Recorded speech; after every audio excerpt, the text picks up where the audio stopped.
Howdy ho, everybody. Here we go again. It's episode 9 in the RPG Learn C# tutorial series, Console Crawl. So listen, we're going to get started. We're going to look at cleaning up some of our code. We've gotten a little bit sloppy with some stuff. We're going to look at what we can do to clean it up, because that's going to lead to unit testing, which we're going to start unit testing, and then we'll start the room generator to finish it off. But before we do all that, let me send you over. But before we do all that, let me talk about source tree. Source tree is kind of a GUI that sits on top of Git. So if you're doing source control and you're grabbing the episodes, or you want to keep your own source control, this makes it a little easier. Here's my source control, my source tree. Sorry, you can see that over here I'm checked out on the master branch. I've got 2 branches, episode 7, episode 8. So if you were to get source tree, you would connect to my repository, and then you could just check out episode 8 if you've missed it and you don't have running code. Whatever I do here goes straight to the repository online. When I'm done with this, I will use the branching button up here, and I will branch and make an episode 9, and then I'll double click and go back to master. See, you double click, you check out stuff. So I'm now checked out on 8. So if I make any changes, it's going to change 8, not 7, and not master. But I want to make changes to master. If you don't want to get source tree, just go over to the RPG Console Absolute Beginner Series, go to episode 8, and you can download or you can clone the code. What is unit testing? In a nutshell, basically, unit testing refers to the practice of testing a unit of code. What's a unit of code? It's the smallest testable piece of code, logic that we can. Those are generally functions in your C# code. This allows us to validate that our code works, our logic works, no matter what the input. So to get to that point, we have to fake anything that's coming in from the outside. So that's part of unit testing. We'll fake that. The benefits of unit testing is, like I just said, it'll identify the failures in our logic. Trust me, no matter how simple a function can feel, you will have logical failures, logical errors. You'll be like, oh, I didn't think of that, or what was I thinking there? It just happens, and unit tests sniff those out. What unit tests also do is they force you to write testable code. You can't write code that's testable if it's got a bunch of reliability on other outside influences that can't be easily faked. Okay, and in doing that, it helps you to get to that place. You really have to incorporate good, solid programming principles. We've touched on a couple of these principles so far. We'll be touching on a third one today. But it means you can't have a lot of hard-coded dependencies on things that you shouldn't have. That's a bad thing. And it can't be doing lots of other things. Do you remember? I forgot. Remember earlier on we talked about the first S in solid, which is single responsibility principle. You shouldn't be doing multiple things in your classes, and you definitely shouldn't be doing multiple different things in your functions. They should be doing one thing. So if you write functions, if you're forced to write functions that can do one thing so that they can be tested, then you've already fulfilled the single responsibility principle, at least in your functions. By forcing ourselves finally to write testable code, we begin to write an application that's flexible, clean, easy to understand. It is not going to break and fall apart when change comes, because change is the one constant in development. All right, let's get to code. Okay, let's open up game service. I push this button right up here, one of my favorite buttons. In Visual Studio, it's collapse all. That way, when you got things all over the place and you need to get cleaned up, you can just close everything, open everything back up. It helps me. Here's game service. I'm going to open it up. I'm choosing game service because it's the most, it's got the most logic in it. And by logic, I mean questions, branches of logic. Here's a logical branch right here. If something happens, do this. We're doing for loops in here, and we're writing things down. If the characters in range is equal to 0, then write this, and blah, blah, blah. Else do this. So we can write tests for this. We can clean this up. Let's get started. So we made this class right where we have it dependent upon abstractions and not like concrete implementations. The interfaces are abstractions, right? They're not a real thing. It's not a concrete new adventure service. It's an iAdventure service, so you can plug other things in. This is an example of working towards the Dependency Inversion Principle, the D. piece of solid. Dependency Inversion Principle says that higher modules should not depend on lower modules. What that means is that if I'm calling into other code from me, so let's say I'm a class and I'm calling other classes, then I'm the higher module calling into lower classes on the chain. And if I'm calling straight into those, now I'm dependent upon those. So if those actual codes change later on, they could break me. Instead, I want to use an abstraction like our interfaces, which we've been talking about forever. And yeah, I have broken apart that dependency, and now I am now me and the lower guys are both dependent upon abstractions. So because of that, this is a lot more testable. I can actually send in fake stuff that's not a real adventure service. It's a mock adventure service or a mock character service. So before we get into that, though, let's look down this code. Look, there's a lot of code in this method, and a lot of it's doing things that don't have to be in here. We're starting the game, and hey, we're looking for the adventure that was sent in. If an adventure was null, we're getting the initial adventure. Okay, that probably should stay. But all this stuff, this is all making the banner, right? The console clear, console right. We can probably, so we highlight all this stuff. We right click our little quick actions and refactorings. And down here it says extract to method. Let's do that. We're going to call it, oh, I see. It needed the adventure because it needed the title. It needs the title, so that makes sense. We're going to call it create title banner. So down here we have a title banner. I don't necessarily want to send its title. We're just, all we need is a string because all we're using is the title, right? So we're going to call it, we're just going to make it as generic as possible. Oop, hold on, I don't want to do that. I want to do this. I can say, nope, I'm changing the whole thing. So no, I'm not. I'm just going to say title.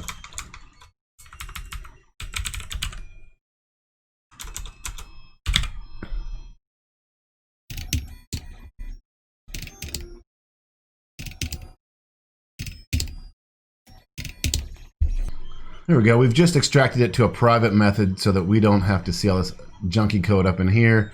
And we're going to send in the title, the string. All right, once again here, we're making the description. So let's do the same thing here. Let's highlight all this.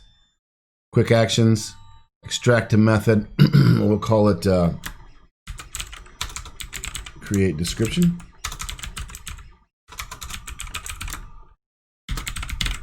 I like description banner for some reason, and I'm going to send in adventure.description. It's got a complaint about that, but I don't care. Where's adventure description? Because I don't want it to be that. I want it to be a string. Description. That's what it is. That's what I'm doing. All right, now we got two nice little private methods. This makes things look a little cleaner. Getting the adventure, creating the title, creating the description, getting the characters in range. So we'll have to mock up this because this actually calls out to a lower module. This actually calls out to a lower module, which is actually an abstraction because it's an interface, and we can do that. So here's the first thing we can test. We can only test what comes back from the method. So what's supposed to come back is a bool. So we can either test true or false whenever something sends back a true or something sends back a false, or we can test for an exception. All right, so let's come over here to our solution. We're going to add a new unit test project. So I'm going to go to add, new project. I'm going to do a class library. It's a class library in .NET Core, so just click that. And we're going to call it RPG, call it whatever you like, but it's probably good to put unit tests in the name of the project. Remember how I told you a long time ago that solutions were just collections of projects? So now we have, under this solution, we have two projects. And these guys are going to talk, this guy's going to talk into this guy. I want my unit test below that. I should have just called it the same name as my regular project plus unit test. So let's do that. Tutorial series unit test. Now it should be underneath. There we go. I like it below the real thing. So it's a blank class library. It's got one class in it. All right, to make this a unit test project, we're going to have to add a few Nuget packages. We're going to have to add a few packages. Visual Studio comes with a thing called Nuget, which is like a big giant library of a bunch of tools. You just go out and get the tools and add them straight to your project. So we're going to add the Unit testing tools. Let's see what those are. I'm going to right click on this project only, and I'm going to say manage Nuget packages. This takes me to the Nuget interface here where I can look for any kind of packages. It starts out under installed, which I have nothing installed, so you see it's empty, but I'm going to go to browse. Now, I'm going to give you my flavor, my personal flavor of unit tests, the tools I use. There's tons of tests. You might like something else. Okay, I'm not saying that what I have is the best or what I'm choosing is the best. It's what I like. It's what I'm used to. That's all.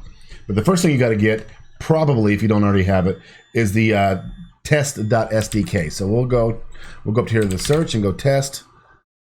Look for there it is, Microsoft test.sdk. You're gonna just download it right there and say install. You're gonna click the arrow, say install. It's gonna tell you all the things that it has to install with it. So it's installing a bunch of dependencies. It's gonna pull down some DLLs. That's fine. You let it do that. There's the stuff. It says I accept all these licenses. Sure, of course. All right, now if I open up my dependencies folder here, you see that's the Nuget picture.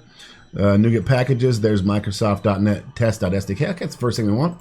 That's the first thing. The next thing we want is XUnit. XUnit's my favorite testing library. So there's a bunch of different types of XUnit, but I want the actual main library. So I'm going to do XUnit 241.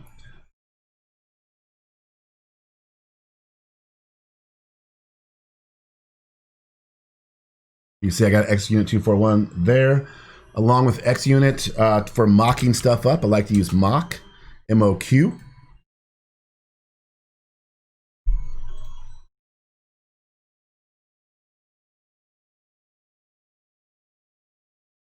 When you're writing unit tests at the very end, you assert something. You're saying, hey, I'm asserting that this test is this and this test is that. So one of my favorite tools for that is shouldly. Instead of asserting, you say, this should be this should be that. It's just the way I like to do it.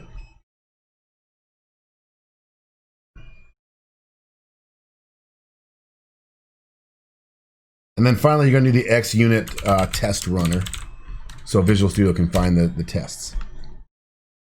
XUnit runner, Visual Studio 243, that's what we want.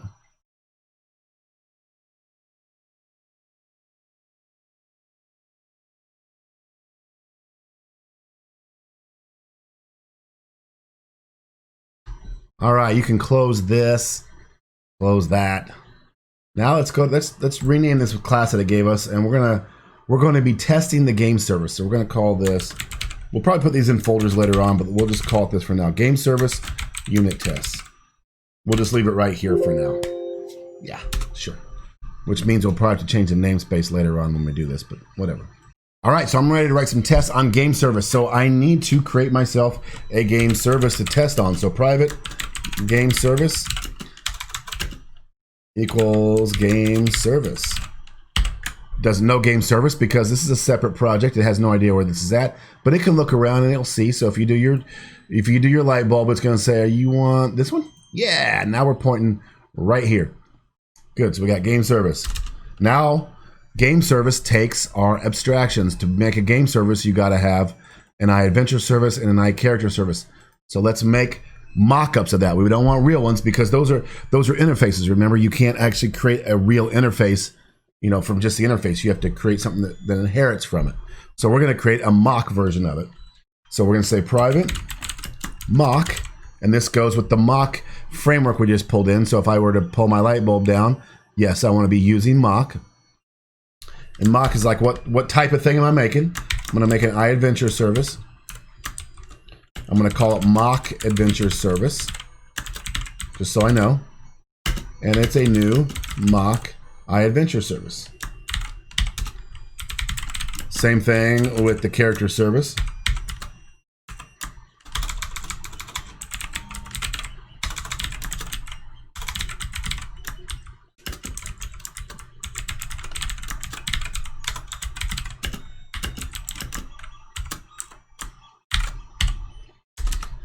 So let's create the constructor that actually instantiates the game service.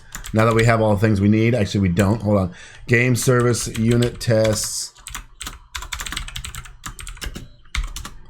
All right, this just needs a light bulb pushed. Ugh. Yes. All right, so I'm gonna say game service. Now I can do this. Game service equals new game service, and I can send in my mock adventure service and my mock character service. Fantastic. Oh, sorry. So with mock is a wrapper that's wrapping around something that's creating it's kind of like a proxy. So you got to do what's called .object when you're using mock. That actually spits out the actual thing that your class wants. All right, so there we go. Now let's make a test.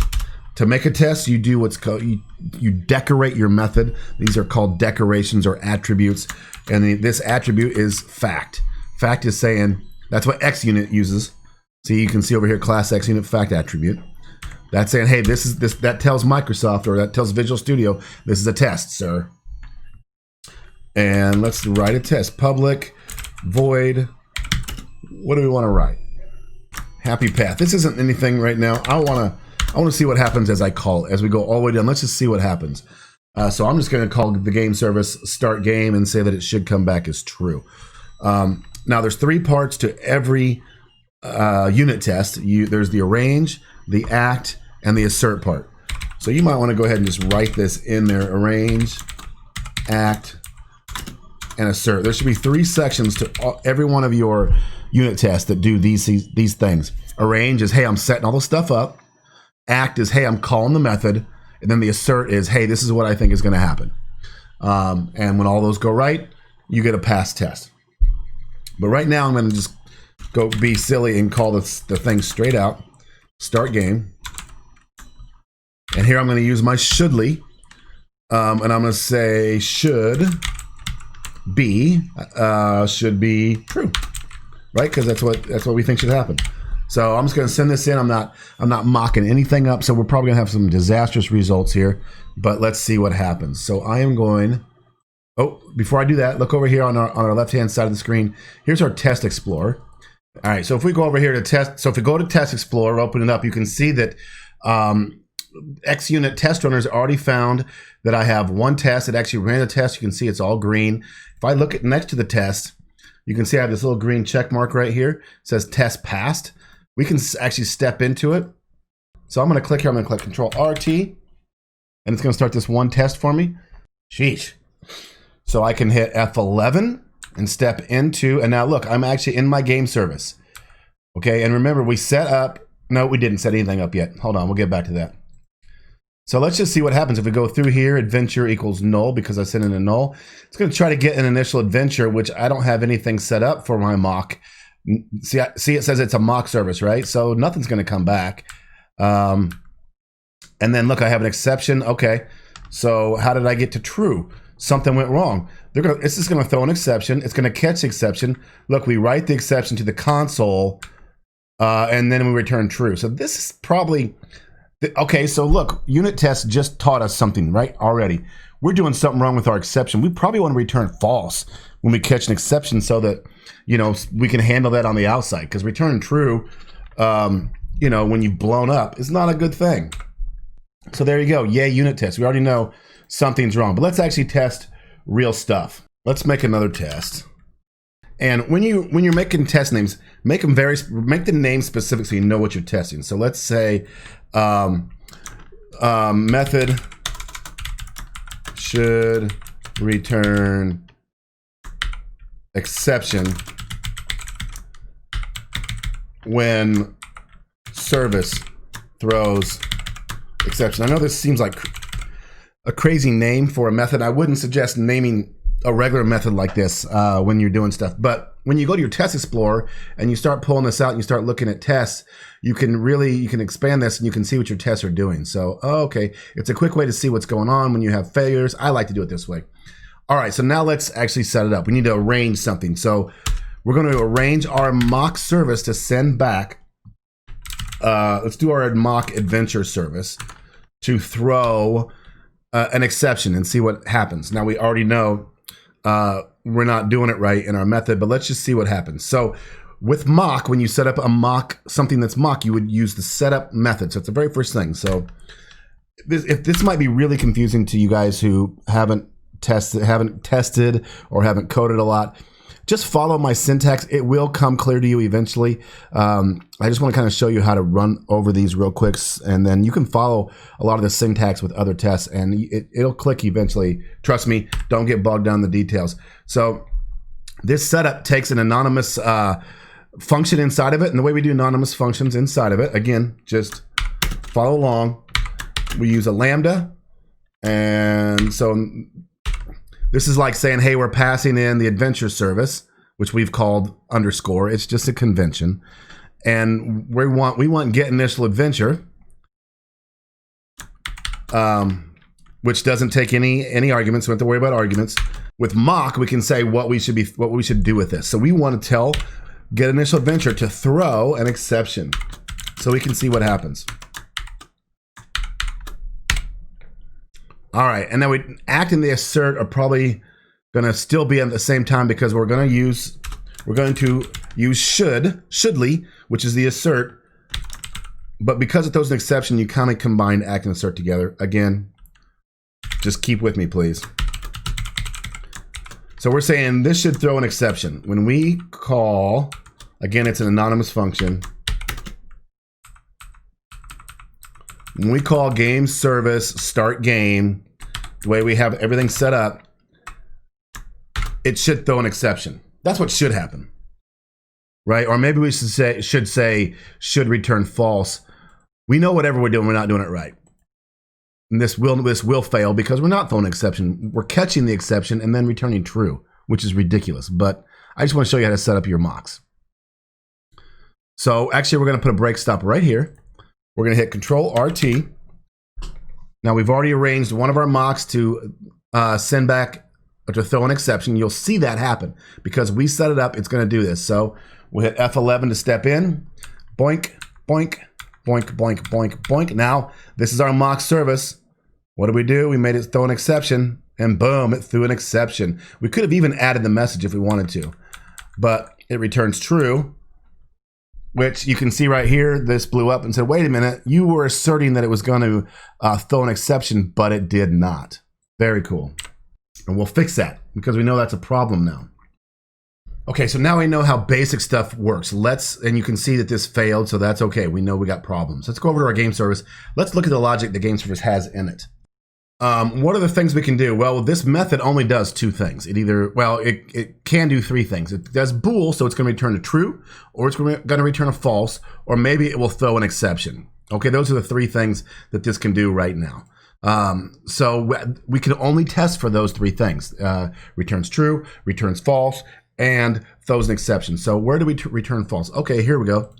Here's a return false, so we can definitely test this. We can say if the character's in range equals 0 to return false. All right, good. There's a test. So let's set up our characters in range. So let's go back. Oh, and we have to return a title and a description because remember our happy path, it actually blows up when title is null because it's expecting a title and it's expecting a description. So that's fine. We definitely want it to blow up right here so we can handle it if something went wrong. And we need to probably pass this up to the top level so we can do something with it and return false. So here's a common example of exception catching. You don't want to catch exceptions too often because they become hard to handle. So what we do is we let them bubble up to the next level. What that means is you can see I'm catching this and handling this down here, but I really want the person, the class that called this method to just handle something blowing up. So rather than me trying and catching in here, let's get rid of this.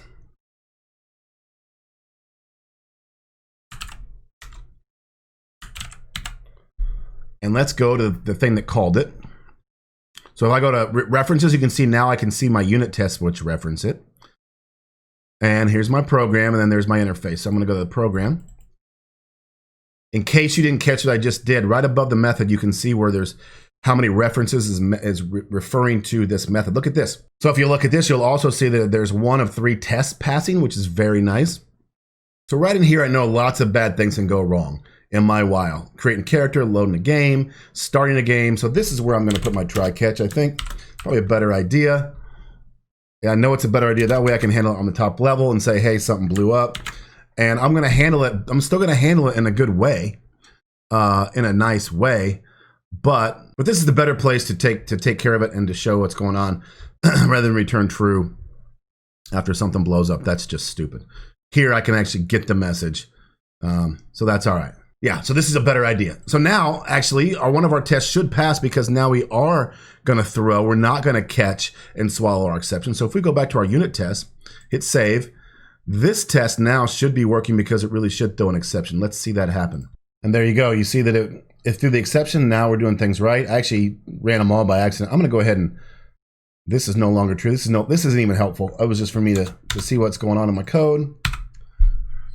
So this does throw an exception because we're throwing an exception and we know everything's correct. So that's right. It seems basic, but we know it's right. Now let's test our false. So we're going to need to have our mock return a title and a description so we can get to here. And then in our other mock, our character service mock, we're going to return either null or maybe just an empty list so that the count will equal 0. So we can make sure that all this is working right. So we'll come over here, make a quick test. We'll say method should return false when no characters in level.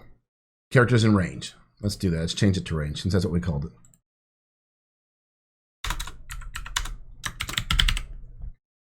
All right, so let's set this up. So we need to set up get an initial adventure. That's going to have to return new adventure. And here we can create new models right in line. So when you want to create a new model and you want to fill in its attributes, you use a curly braces method right here. Rather than, remember, before we've done this where that's our constructor, we can actually just do an inline creation where we can create it and we can actually set some of the properties of the object right here. So we need to set title equals test title. Doesn't matter. Right, and then we want to set description. We need those two set.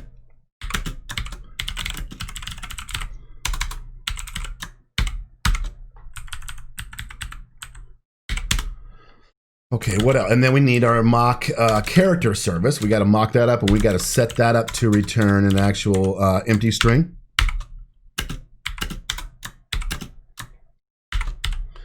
Get characters arranged. Yep, that's what we want to do. There's another part of our testing. See, we're setting this up to respond to a certain method call.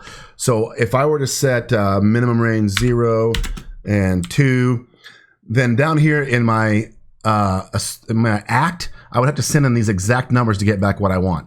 If I wanted to return something to me, no matter what I send in, I can use a nice little piece of the, I believe it's the mock library called it. So I can say, I don't care what you send in, as long as it is any integer. See that? So my minimum level is it is any integer, and it is any integer for max level.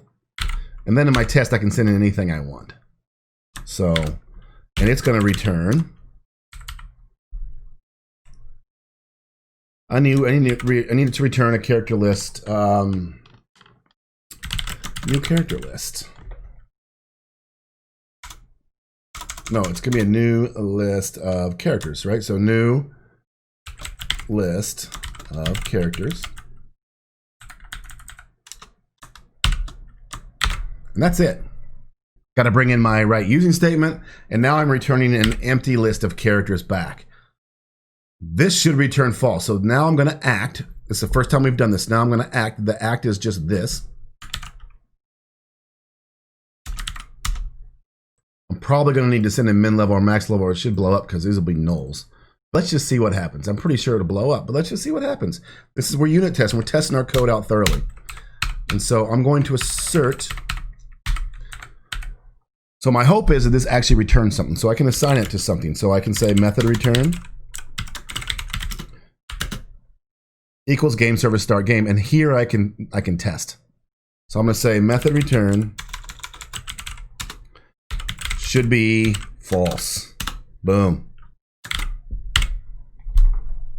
All right, so you see what we're testing. We're setting everything up because we're expecting it to be false under these conditions. And then we can set it up and run it. Let's, I don't need to put a break stop there. Let's put a break stop on my act. And if I right click, here's where I got Control RT, run test for this one. I'm sorry, debug test, Control R, Control T. I don't want to run all of them. I want to run this one. All right, this may break with these levels. Let's see what happens. So look, we're going to return an adventure this time because remember we mocked it up. Looky there, there's our adventure. Let's check it out. Test description, test title like we thought. Oh, I'm sorry, it's not going to be null. Ints cannot be null. Ints can only be, they have to have something, so 0. So this probably will still work just fine. So boom, this doesn't blow up now because it's got a title. This doesn't blow up because it's got a description. This, we've just set this to return, no matter what we put in here, to return back an empty character list, and there we go. It did return a character list, and there's nothing in it, so the count is 0. Because of that, we should return false, and I think we got ourselves a good test, people. Let's check it out. Should be false, and boom, green light. Green light is pretty. All right, fantastic. So we tested that it was false. We need to test that it's true. Let's get rid of this. We don't need my monster. That was from last time. The problem with this, and check this out, we're reading. Remember how we're reading the line here in the console? How can we test when it includes a console read line? Well, we can actually set what the console is getting. We can set that in our test, which is pretty cool. Check this out. We can fake that too. So I'm going to make one more test here, and then we'll get to the game. I hope you've enjoyed this. I know it's a little bit boring. It's testing. It's not playing the game, but you've learned, if you sat through this and didn't skip ahead, you've learned a lot about unit testing and how to make your code solid and how to see things. I mean, I was able to look at stuff and go, oh, that doesn't belong there. That shouldn't be like that. And it's just, that's what we want. So anyway, method should return true. What the?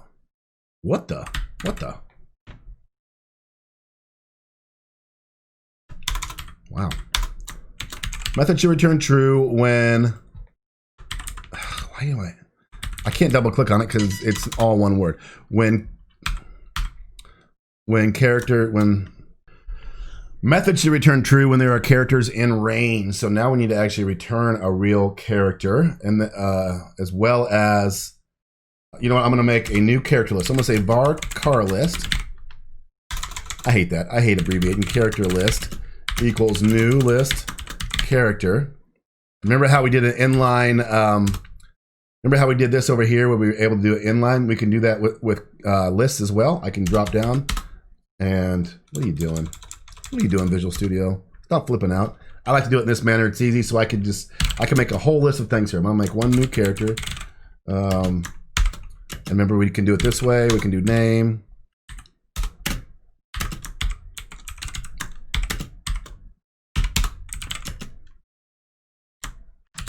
We can make multiples.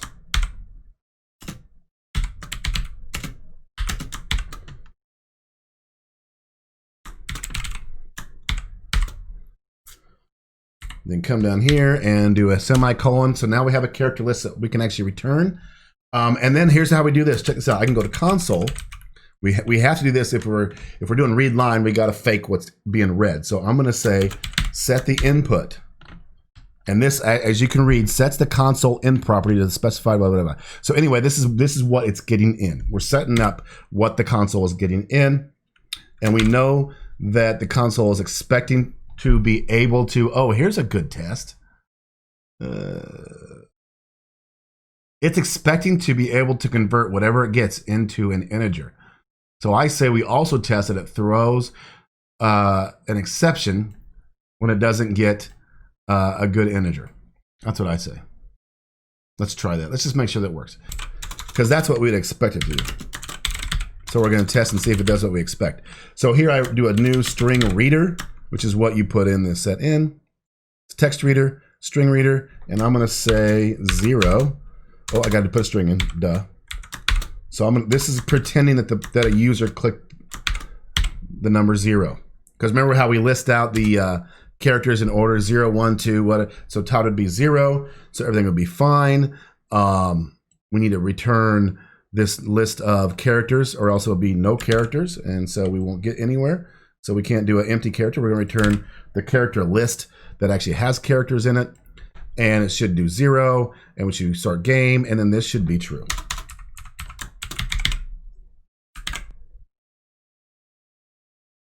Control R, Control T. All right, so here we go. We're getting back a real adventure. Boom, boom, boom. And now we mock this up. Did we get a character list? We sure did. We have 2 adventures. Booyah, there's Todd and there's Bart. So that skips. Who doth thou wish to blah, blah, death? It runs through our list. Okay, that looks good. Everything's good. It does it for the second person. It reads the input that we've already given it, and it returns true. So there's a good test. If I go over here, I got a plus. So we think that if someone inputs something besides a number, it should blow up. And we might want to handle that, and rather than just kaboom because someone was silly and wrote X whenever is expecting a number, instead of just throwing an exception, we could actually handle that and say, you know, hey goober, you know, that's not a number. But for now, I just want to show you a test, so we'll do one last test. Method should throw exception when character input not a number. I fully expect this to say, boom, I can't convert T, Z into integer 32. So let's set this to a letter, Z. And so because it's throwing an exception, we've got to put this together. Remember how we did this up here? We'll just grab all that. That's what we expect this to do again. And we'll put our break stop there and do Control R, Control T. All right, I can just hit F5. I don't know why I'm stepping through all that. And so the moment of truth, it's going to throw a Z and kaboom, look at that. Input string was not in the correct format, so we got a format exception. Remember how we said there's all kinds of exceptions? This is a format exception. It blew up, which is exactly what we expected. And so we got the green circle. So if I open up the Test Explorer now, you can see that it's saying there's 4 tests. I can click here and say run all at one time. It runs through them. Oh, okay. So this is awkward. I did not realize this, but .NET Core doesn't really support console in unit tests. So when you do your test runner, it kind of blows up because it's not supporting it. If you debug one test at a time, it's great. But the set-in and .NET Core is not. They don't play well together. So here's what we're going to do. This actually highlights an issue that we have with game service. Game service is violating our single responsibility principle because game service is dealing with a whole separate thing, a whole separate set of functionality with this console stuff, right? So what we can do is we can further abstract out the parts that we don't want to be dealing with so that we don't fall into this trap. We actually fell into a trap. This highlights some of the problems you can have when you're not following solid programming principles. Very cool. I did this on purpose, just kidding. So let's abstract out all the console stuff. We'll call it iMessage handler. That might be good. And that way we'll make an interface called iMessage handler that has all the stuff that we want to use for console. And we'll have a write and a read and all that stuff. But then we can, when we do that and we make it an interface, that would allow us in the future to maybe not use console. I don't know. We could maybe use this game service and this iMessage handler to do sort of a Windows Forms app or maybe a Unity game. I don't know, but this is how we're gonna further deconstruct and abstract out our stuff and take away added complexity from classes, so we don't run into this very thing. So I'm gonna make a folder called Utilities, and I don't know if that's a good idea or not, but I'm trying to just get back to the game and get past this. So we're gonna do this right now. May or may not be a good idea. If it's a bad idea, we'll find out later. And there you go. So we're gonna make it a class. We're gonna call it iMessage handler. Of course, it will be a public interface called iMessage handler. Fantastic. So let's look. What have we done so far that we will use this with? We have done write line all over the place. All right, perfect. And we have done read line, right? In game service, there's read line, there's write line in game service, where we're actually reading. They're also reading in program, right? We're reading in here, read line. We don't want to call it line though, I don't think. Possibly. I'm just going to make a read, write, and that's it. So we're going to do public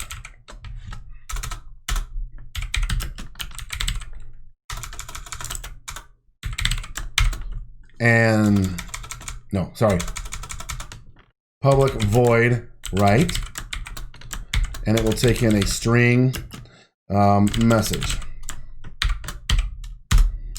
and then we'll do public void read. Oh no, it won't be void. It's going to return, right? Duh. That's what read line does. Read, and it will take in. Won't take in anything. We shouldn't need anything. I don't think we've used read line to take in anything just yet. Let's see how this works. This may or may not work. This is all we need for now. Let's get rid of all the extra usings. Now we have iMessage handler. Let's go over to game service. And let's include the iMessage handler. Private iMessage handler. Message handler. Okay, that makes no sense. We haven't made a message handler yet, have we? We need to make a message handler in the utilities. Which means I messed up. I need to add a folder for interfaces. Put our iMessage handler in there. Yeah, we'll move it. We'll probably have to change the namespace because now it shouldn't. Did it do it for me? It did not. Namespace, utilities, interfaces. Perfect. Now we need to create a real class. And we're going to call it console message handler. We're going to name it console message handler because so that we know that this is a message handler that is going to be calling the actual console. So there we go. Boom. Console message handler. It's public class. And remember, we're going to implement the new interface we just created. So it implements iMessage handler. Booyah. It's immediately going to screen because we're not doing the things it wants us to do.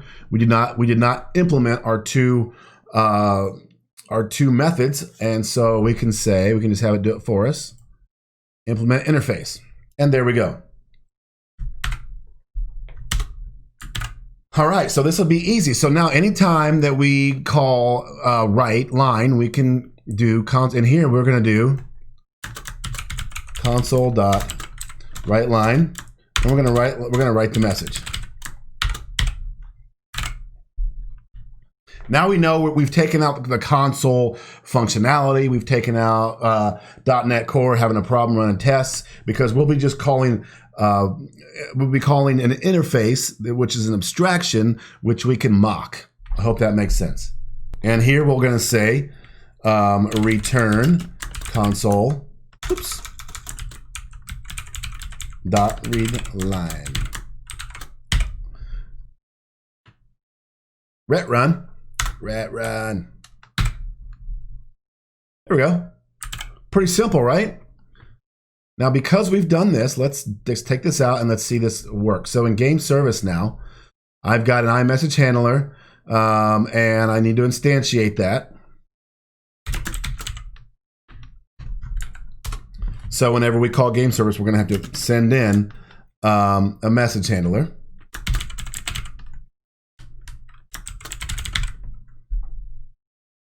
And we'll assign that to the one that we want, our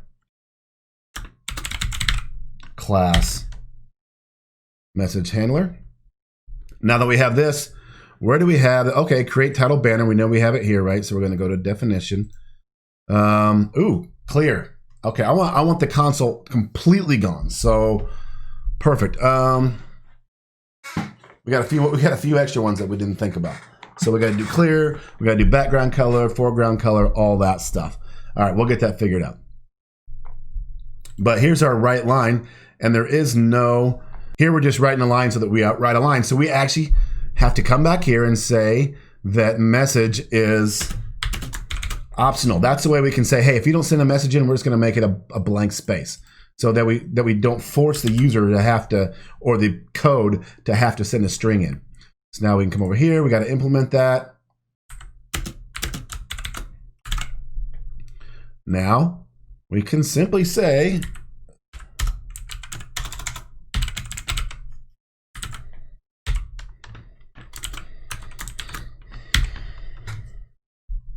for some reason I made those stack. I have no idea. So look, this message handler right takes the place of this. We don't need that anymore because that's what it's doing. Let's do clear real quick. So public and clear does nothing. All right, so here's a new subject, XML commenting. This, I'm gonna do 3 slashes, and that gives me XML commenting, which I can write a summary about what this is. Should be used to clear the screen. I don't want to say console because we may want to use this again with text boxes, win forms, something else. So we're just going to say this should be used to clear the screen. Now over here, all I got to do is write. Right? I got to use it now. I got to actually implement it. So clear, and what we're going to do? Think about it. Yeah, console clear. Right, you got it. That's it. And now back over here, we can get rid of that and just say message handler. Now check this out. This is what I want to show you with the comments. Message handler dot clear. Looky there, used to clear the screen. So the XML commenting will give users of our code, even if it's ourself, descriptions on what this is intended to do. Trust me, you come back in a month from now, it'll be nice to have this information at hand. All right, so we should be able to go here. And that should work. We should be able to go here. And that should work.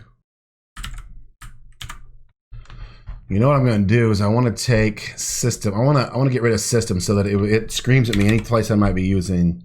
Because console is part of system, right? So looky there. We immediately got the red line, which helps us to remember that's where we need to change that.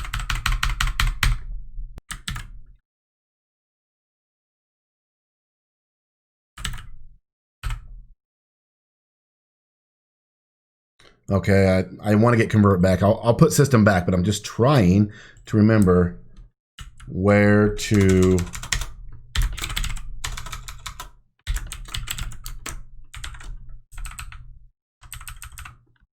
replace these with. Okay, before we go any farther, I want to new up this message handler. I'm going to use the console message handler. I know here I want to use the console message handler. Console message handler. Console message handler equals new console message handler. And now I'm going to send that in, and that's looking for an iMessage handler, which console message handler is, so we're okay. We're going to do what Visual Studio wants and make these read only, because they're being injected and used in the constructor, and so we don't want people to mess with them. You really want to make your variables as restrictive as absolutely possible. And so this read only says nowhere down here are we allowed to touch these things. We're just here to inject them into the game service. So thank you very much, Visual Studio. Now I've got a funny problem here where these are attributes of console. They're not methods. And I think I'm just going to leave them in for now, because let's see. I don't think it's going to break the tests anymore because we're not calling methods.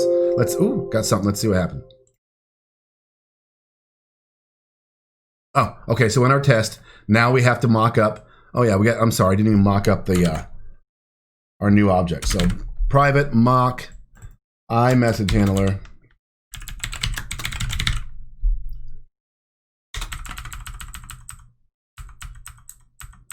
Mock message handler equals new iMock message handler. Oh, equals new message handler. Sorry. And here we gotta add mock message handler dot object.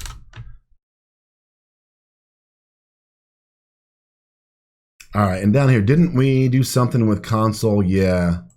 We don't need to do that. We need to mock up. So remember down here, we were calling console inside of our test, and we were saying, hey, set it to a 0. Now, because we've made an interface and we've abstracted that out, we can now set up the read. Remember the read? This was just for the read line call for console. So now we could do something easy and just mock that up and say mock message handler dot setup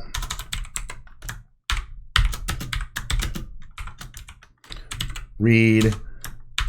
It doesn't take anything, but it's going to return, in this instance, a 0. And remember, that's what we were returning anyway through console. Now we don't need that. We can use our own mock, and this should be true.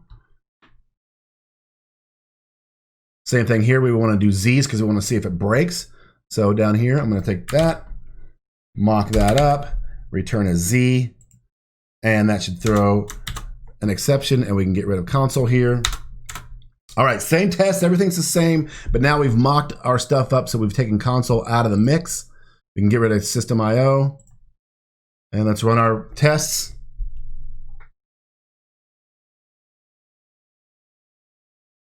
And voila, just like that, just like magic, we've taken out any of the weird problems between .NET Core and console. We've simplified game service not to be calling console methods. It doesn't know anything about console. And yeah, we'll do something with this in a minute.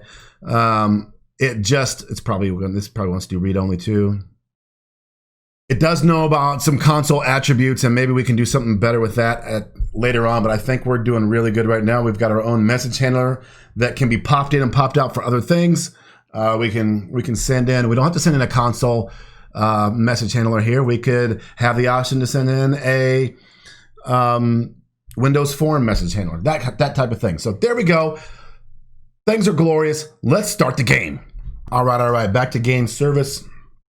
One thing, let's on the description banner, let's be a little bit more descriptive. Let's do, so guys, I'm going to change this to the create description banner. Before we get started on the game, let's make the description a little bit nicer. Let's actually send in the adventure that we're playing with so we can give them a little more details about what they're about to do. So here's adventure description. Make it to upper, and then here we're going to add levels with string interpolation, adventure.min level, right, to adventure.max level,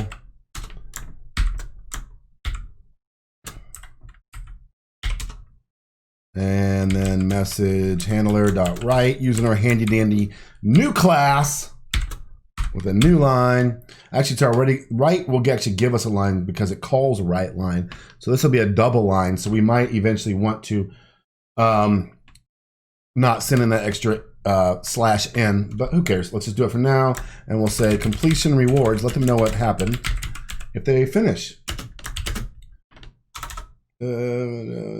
Equals adventure dot completion rewards. Remember we did this completion gold reward, and we will say gold and adventure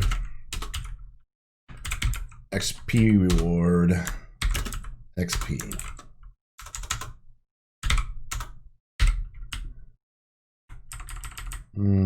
Space.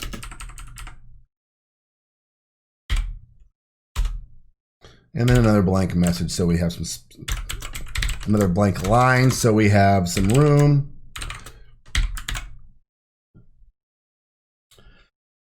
All right, and so that's that.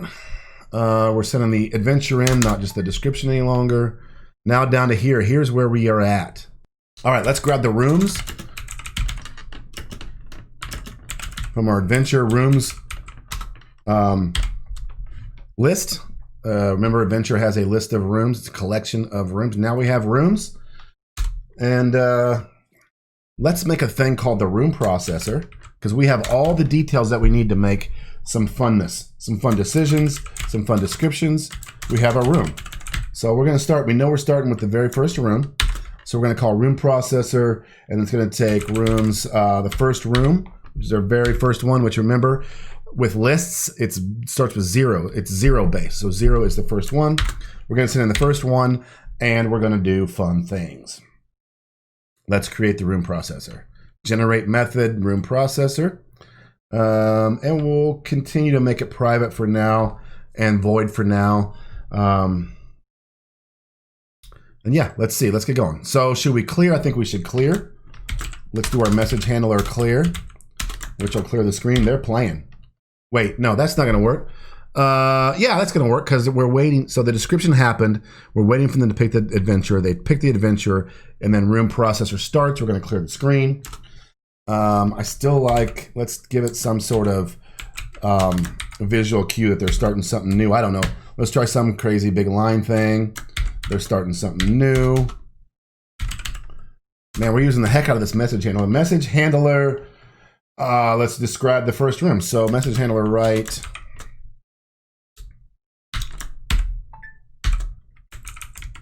room dot, because we sent the room number in, right? So here's room 0, room 1. I don't know how that's going to work. I think we have a room number. Don't we have a room number? Of course we do. I just did it. Oh, I'm looking at adventure. So yeah, room number, description. Okay, got it.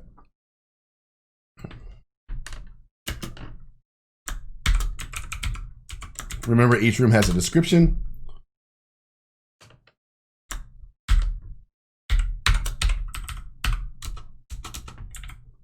So we've just now cleared the screen. We're describing the room. I have a feeling this room processor is going to need to be broken into separate methods as well, but let's do this. So message handler, let's write, let's tell them if there's a chest. So we're describing the room. And so we're going to say, there are exits. So you've already got the room description. Let's do this. Let's do a count. So let's count the exits. If exits, if room dot exits are equal 1, we will say message write, else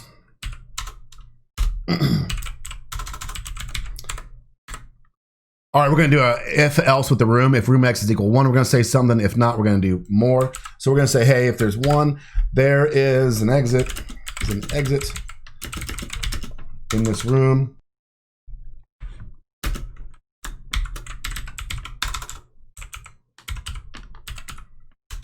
Remember, the room has a series of exits, right? A list of exits. That's how come we're checking the number here. So we're going to say, if we know it's only, we know because of this if that it's 1. So we're going to say exits 0, which is the only one. And there's a wall location that we put into exits. Remember the compass direction? And so that should be that. There's an exit in this room on the, what the? East wall, south wall, north wall, right? Oh, exits.count is what I want to do here. Okay, and so since we're in the else, we know that we have multiple exits. So I think we should do a for each loop. For each lets you call out items in a loop, items in an array or a list. So I'm going to say for each exit, and I got to call it variable, for each exit in room.exits. So it's going to loop through each one of the exits, and it's going to be called exit, which makes it very easy. And we're gonna add to this exit description string. The way to add to a string is do plus equals. There's other ways, but this is an easy way to do it. And we're just going to add the wall location name. So we're going to say exit.wall location. Actually, we're going to let's interpolate that so that we can do a comma at the end, and then we'll just strip off the last comma. Oops. So this will run through each location, and it will add a comma at the very end. The last one will have a comma, which we probably want to strip away. So we could say,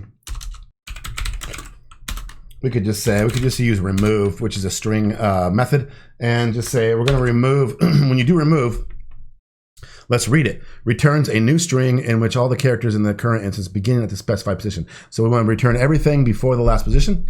So, or before the last comma. So we're going to say, we're going to get the count.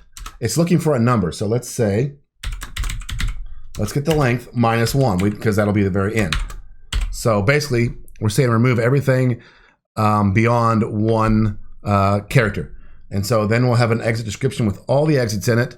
And then we can just say, this room has exits on the exit description. That's probably a bad name, exit description, but that's okay. On the walls. And that should look right. Let's see how that looks right now. Let's run it.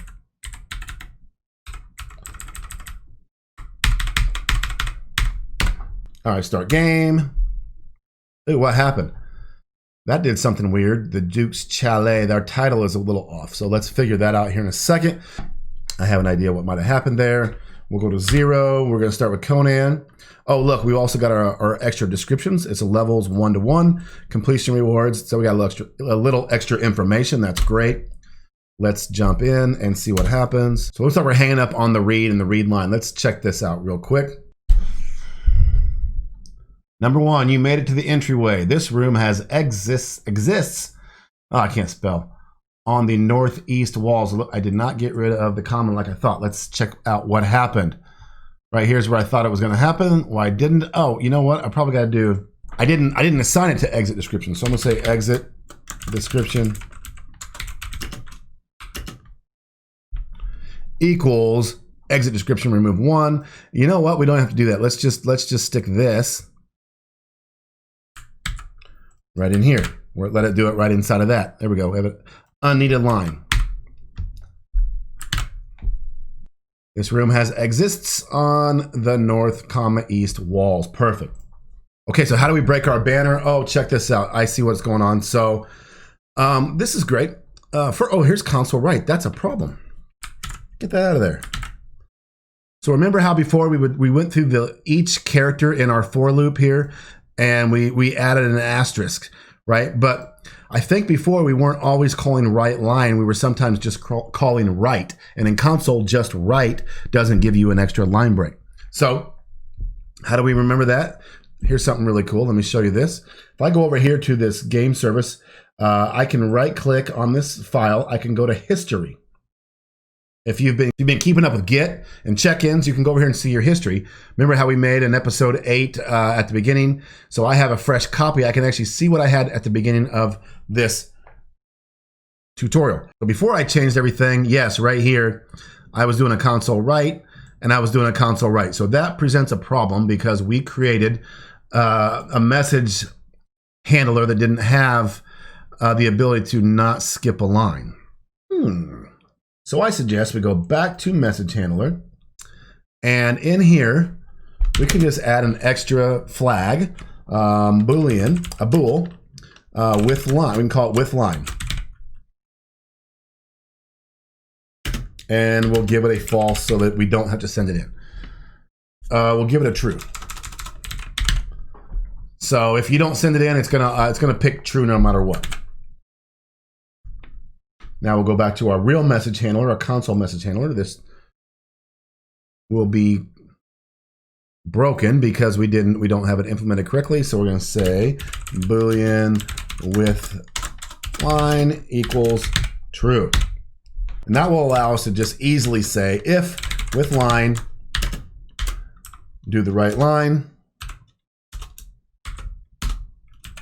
else do console dot right message. There we go. What did I do? Oh, I put all right. Oh, what did I do? Boom, fixed. Okay, so that pretty much describes the room. Actually, no, we need to describe whether there's a chest in here, right? Because there could be chests. So we're gonna say if room.chest does not equal null. We know there's a chest in the room. We can describe that, correct? So we'll say message handler. Sorry, I just thought of this. Also, the create title banner we just made. Now we can actually say we don't want a line. So we can say here, we can say false. That should fix our. There, now we can say false on message handler. That should fix our title because it will go straight now. Yeah, I think that should be okay. Back up to create, or back up to our room processor. We also want to make sure see if there's a chest in here. If there is, we want to tell the person, of course. So console write.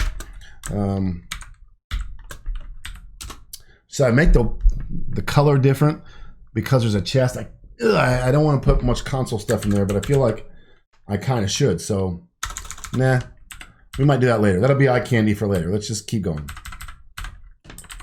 and say there is a chest in the room. Now that's just the description. So I feel like we should take all this and we should like use our quick actions and make this a extract to method. Yeah, we'll call it room description. All right, there we go. We got that. Perfect. Now we want to do what? Okay, we described it. We've given them the exits. Let's give them the options. Let's see what they want to do. Room options. Yeah, we're gonna I'm just gonna go ahead and do this because this will probably be big too. So let's go to our light bulb, generate method. There's our room options. This should have a lot of options.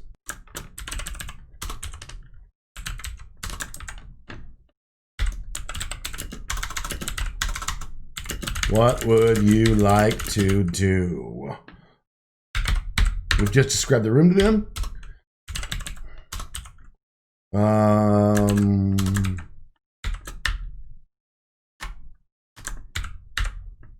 Little eye candy.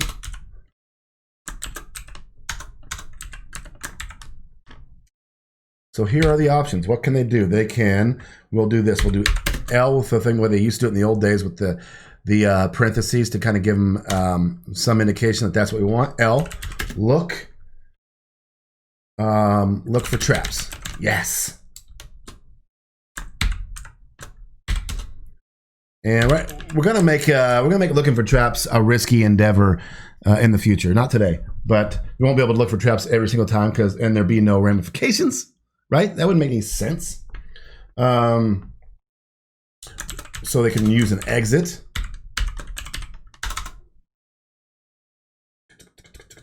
Use an exit, and we don't want to say you because we want to give them the exits.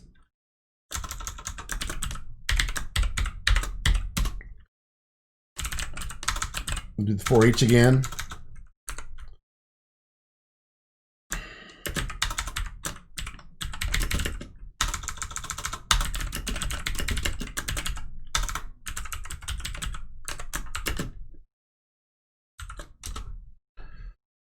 Where did I say exist? Was that in description? That was dumb.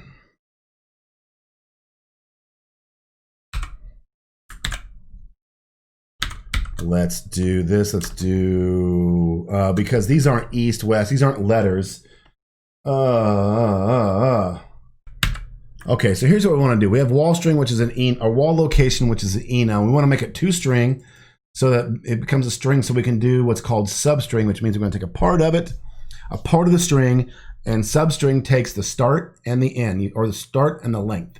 So basically what this is saying is grab the very first letter of the wall, and then we're going to put it behind the parentheses. So it should be like N or E or S or W, and then we'll write out the rest using substring starting at 1. And when I don't give it a second argument, it goes to the end. So this should have NE, all the exits based upon which ones are there. So there's that option.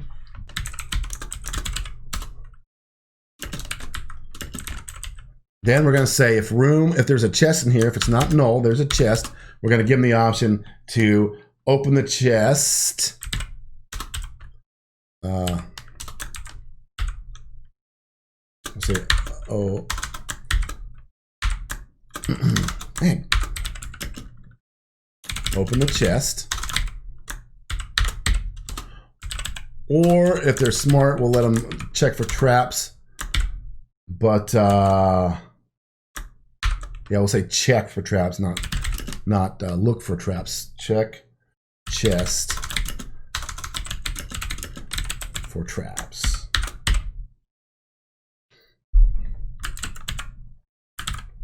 I'm going to stick this under room description just to keep it kind of in order.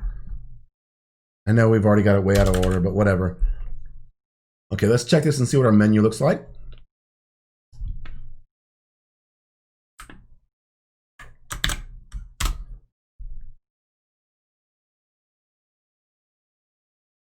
All right, so we got this. This part's working. I forgot it right there. Let's go back and do that real quick. Create banner. I forgot to put a false somewhere. There it is. So here we go, right here. There we go. Just do a right, not a right line, sir. Thank you very much. Let's get started again. Start. All right, the Duke's Chalice. So here, I knew I was going to have this somewhere where I had some lines I didn't want. We'll fix that later. You made it, blah, blah, blah, blah, blah, blah, blah, blah, blah. We'll do 0. All right, so here's, look, we got a little awesome little description. Here's our room description method. Here's our room options method. Oh, there's no chest. Poop. Looks good. All right, I'm going to put these in order because this is bugging me already. Before room pro, so this is where our privates start.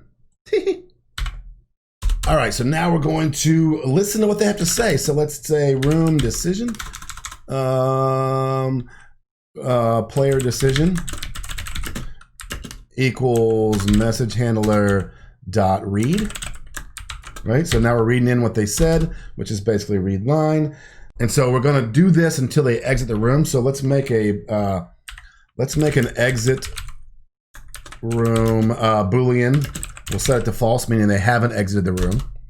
And we're going to say this is a loop called a while loop. So while something is true or false, while something is true, and we might be checking that something's false, while false is true.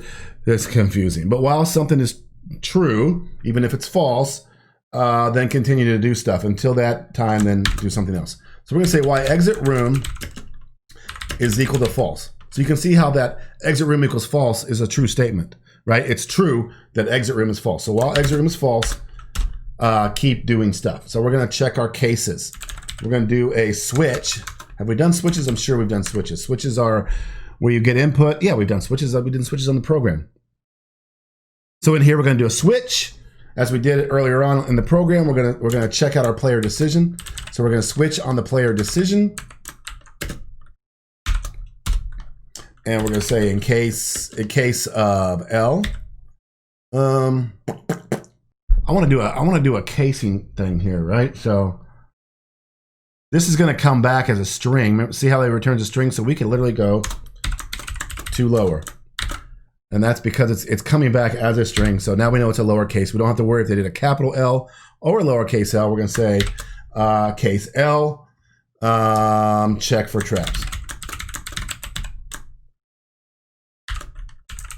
Room dot trap. And that might be, we might want to check there. Let's just send in the room and check if there's a trap. Because if I try to send in room.traps and traps is null, well, no, I can do it, I think. And I can check for null inside that method. What's our other case? You see our other cases, O, right? Oh, and look, I'm switching on a string. So I gotta say case.L in a string, case.O in a string. What is O? Open chest. Again, I'm passing. Actually, I know there's a chest. No, I don't. Yeah, I do. They wouldn't even have this. No, they still could have pushed 0. So I'm gonna say room.chest. Actually, I'm gonna check first. If room.chest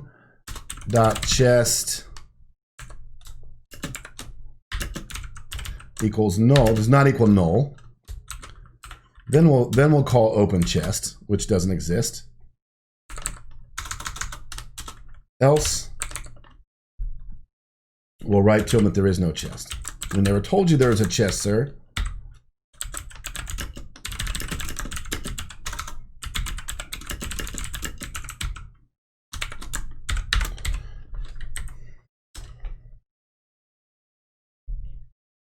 Oh, I need to do a break. When you're doing switches, you do a break. We'll do a break. We'll do a case. That is wrong. All right, so we can do multiple. Right now, we're just doing opening chest, checking for traps, looking for traps. You know what? I'll do.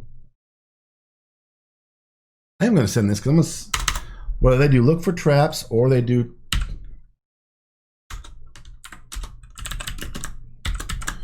Whether they're checking for traps in the room or checking for traps in the chest, L or C, I want to check for traps, so I need to send in the room only, the whole room, not just the chest. And so this is how we do multiple cases per thing. So as you can imagine, N, case, S,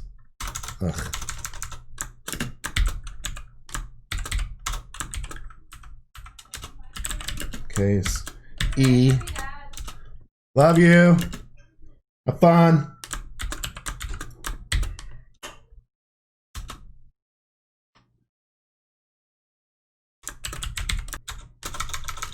I'm going to say exit room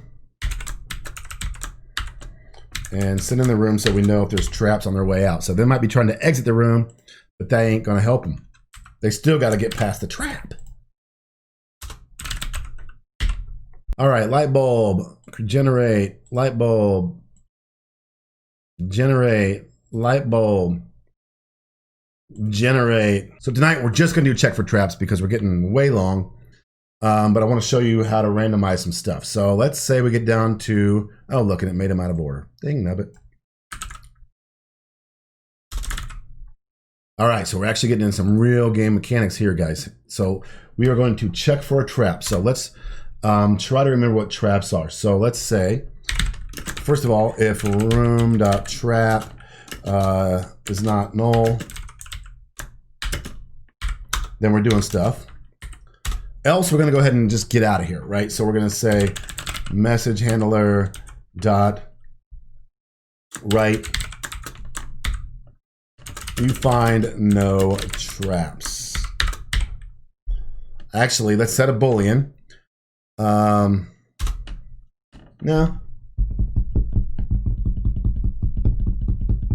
Yeah, you find no traps. Return. So we're returning. We're sending them a message and then we're returning. Now we're looking in here to see there is a trap. Now let's look at traps. Let's revisit traps again, guys. What did we have? I think there's a couple things that we need to do here with traps that we didn't think of the first time. Because I want to have some triggers on these traps to see if they've been searched for or they've been tripped, so that so the player doesn't keep trying to search for them over and over again. They get one chance to search for them. So that'll be one game mechanic. They also, if they trip it, we won't make them have to keep tripping stuff over and over again. So let's add to our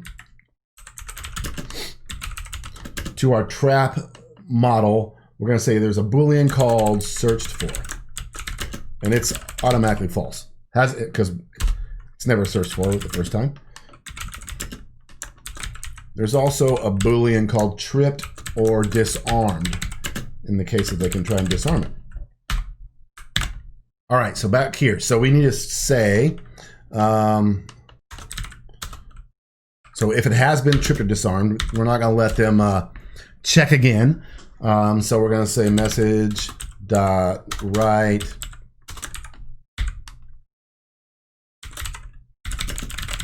you've already found.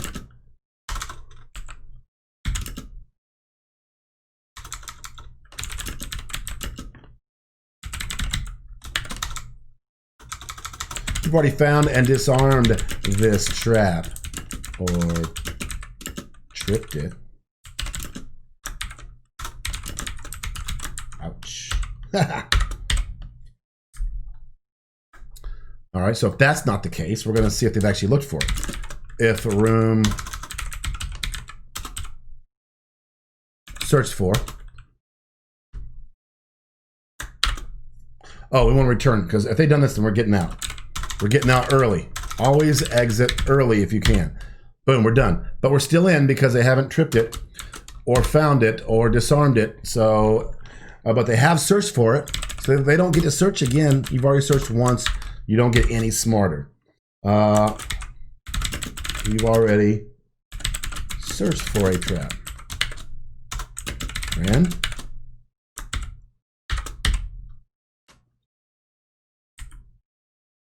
Oh, and return. All right, they haven't searched. They haven't tripped. Now, do they find a trap? Let's say there is a trap. We're in here, so we know there's a trap. We are in here. We know there's a trap. Let's go back to character real quick and see how we can give them some bonuses. Adventure, entities, character. I say that we check their intelligence. Let's say find trap bonus equals 0 plus, and this is not going to be good. We're probably going to do some sort of character dot attributes, character dot, what are they called? Abilities.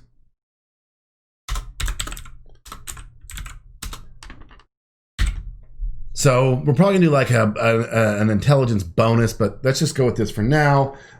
I don't think Conan's got anything anyway. And then if they're a thief, right? We'll just, if their class is a thief,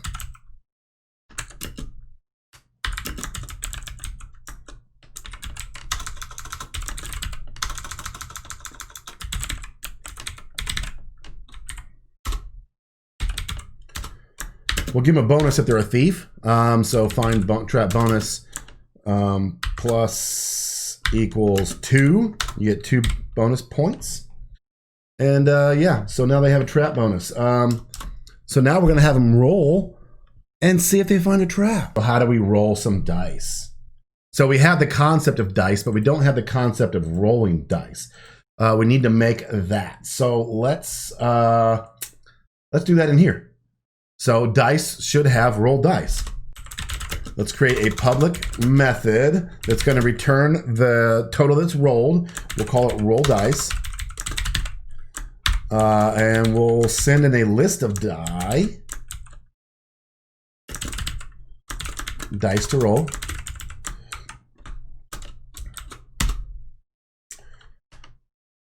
All right, so now here's what makes games fun: randomization, right? It's you gotta have AI or randomization, some sort of randomness to have a fun game. Otherwise, there's no fun if you know what's happening. So here's our first really best tidbit of game. We're gonna butt up to the class called random. So let's call this the random roller, and it is a class of random. Random is a system class, represents a pseudo-random number generator. So we're going to say random, and it doesn't take anything. Well, what is it? It has an overload where it takes a seed to make it a little bit more realistic. We're not going to worry about that. We're just going to do a random. And we're going to try to total up all these random rolls.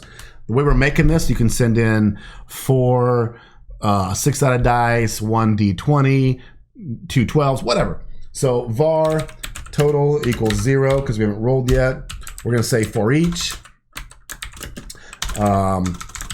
die, which is the same thing as saying var die, in dice to roll, right? So now we're going to call the random number generator. So we're going to say total plus equals, because we're going to add to it each time, and we're going to say random roller dot. Because random roller is a instance of random, we have all this random fun stuff we can do. The main one you're going to use a lot of times is just next. As you can see, next gives you asks for a minimum value and a maximum value. So we're going to say next, and we don't want 0 here, we want 1. Correct, we want 1, and then check this out.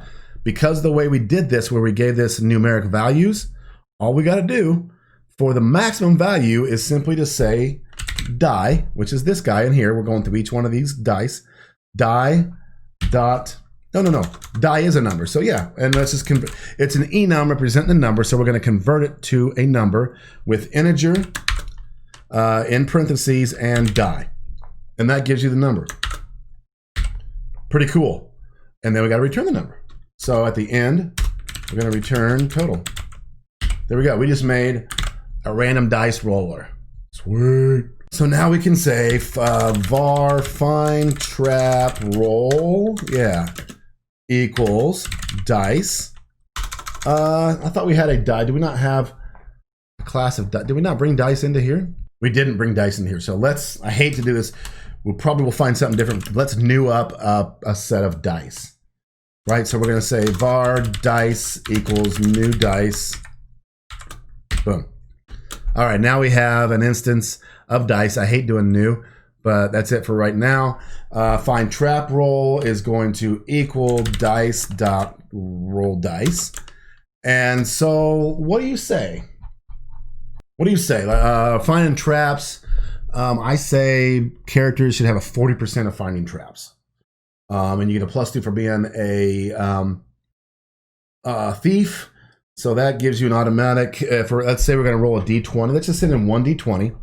So remember, it's a list of dice, but we only want one. So we're going to say a new list of dice.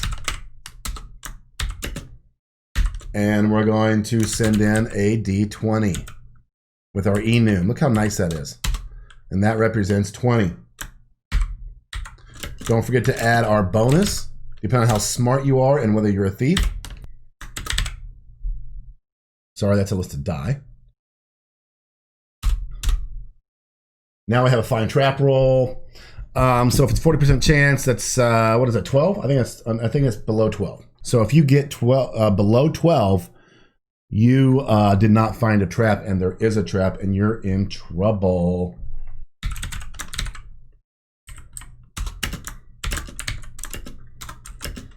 So if you roll below a 12, you did not find the trap. But you're screwed because there is a trap. So we're going to say message handler right line right no traps. And now that you've searched for it, remember we have this. We have room.trap searched for equals true. Now they can't do it. They can't search again. And then we're going to return. I just realized that I'm also handling both the chest and the room in one. We'll deal with that next time. Okay, so if you've gotten this far, you found the trap, but you still have to disarm the trap, right? I say we use this find trap bonus, and let's change the name. Let's just call it trap bonus. Control RR, trap bonus.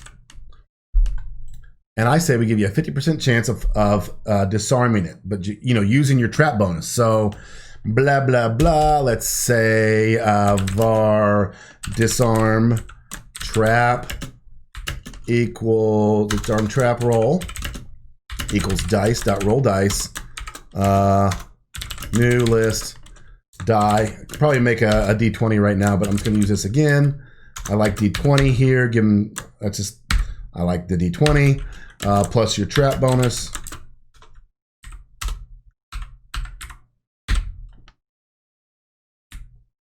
Is that right? There we go. Now we have our D20.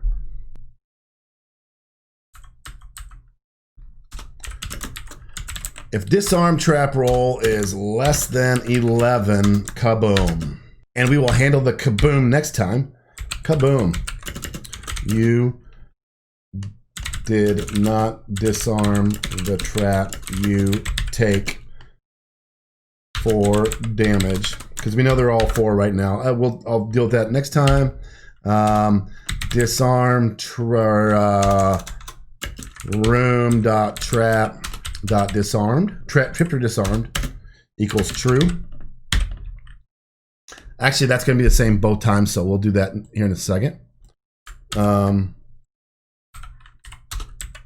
Else, tab, message handler right. Shoo! You disarmed the trap, the retrap. All right, and now down here we're going to say trap to disarm equals true because we did one or the other, and we're going to return, and we're done. We've just checked traps, disarmed traps, did all kinds of fun stuff. So we are set up to do all the other room stuff. Next time, go to different rooms. We'll fight monsters very soon, but let's run through this and check this out, make sure this works. Build errors.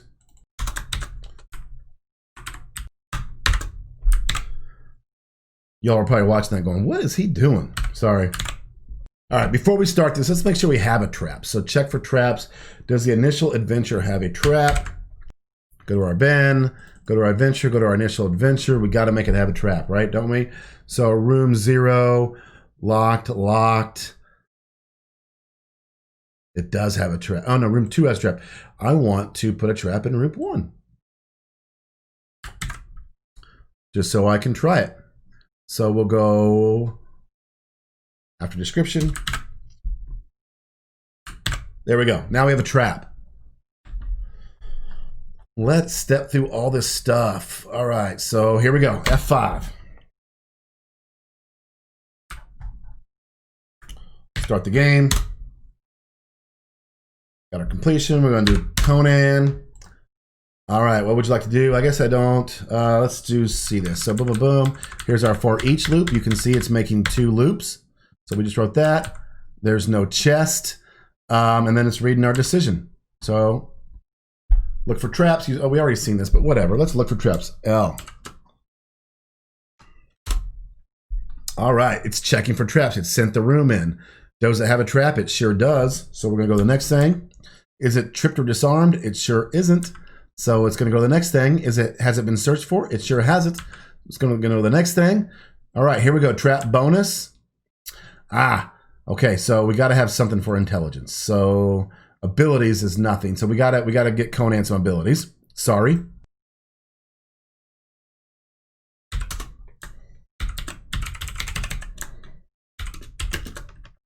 So let's bring this in.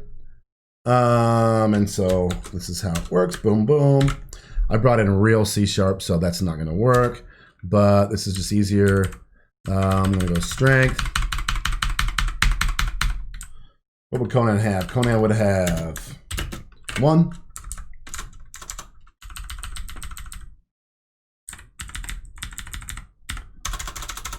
Dexterity. We'll probably do this differently, but maybe we just do it. One strength.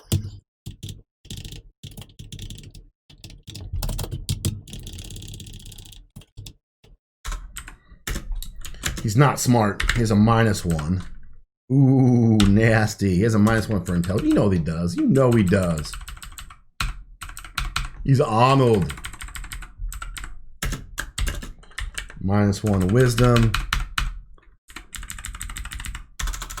Maybe we give him a set of like 6, 3, 4. Maybe we give him 3 or 4 bonus points, and they can do it this way. I don't know. We haven't figured that out yet. Okay, so boom, charisma. You know, we'll give him a 1 on charisma. Maybe a 0. We'll give him a 1. Doesn't matter. Doesn't matter, bro. Calm down. All right, let's run it.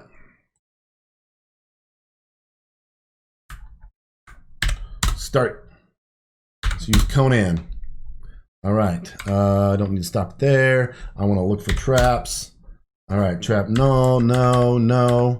Here's my abilities. I have abilities now, right? So the trap bonus should be a -1 right now. That's not good, but he's stupid. He's just not smart.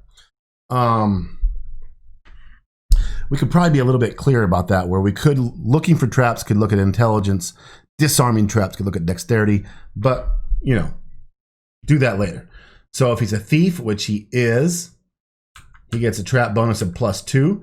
So now he's up to a +1. So check this out. Here comes our random dice roll. Let's go in here and look at this.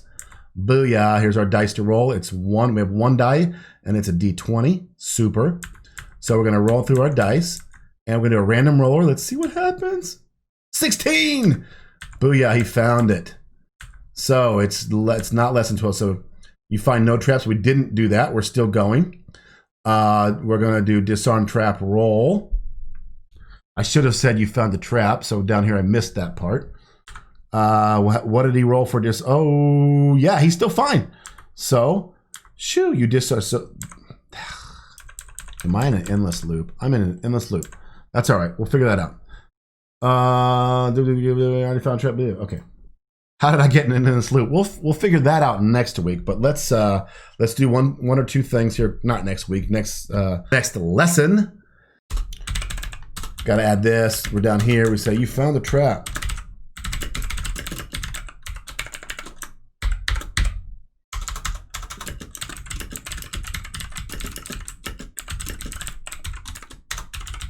If they find a trap, we're going to force them to try and disarm it. We're not going to give them an option.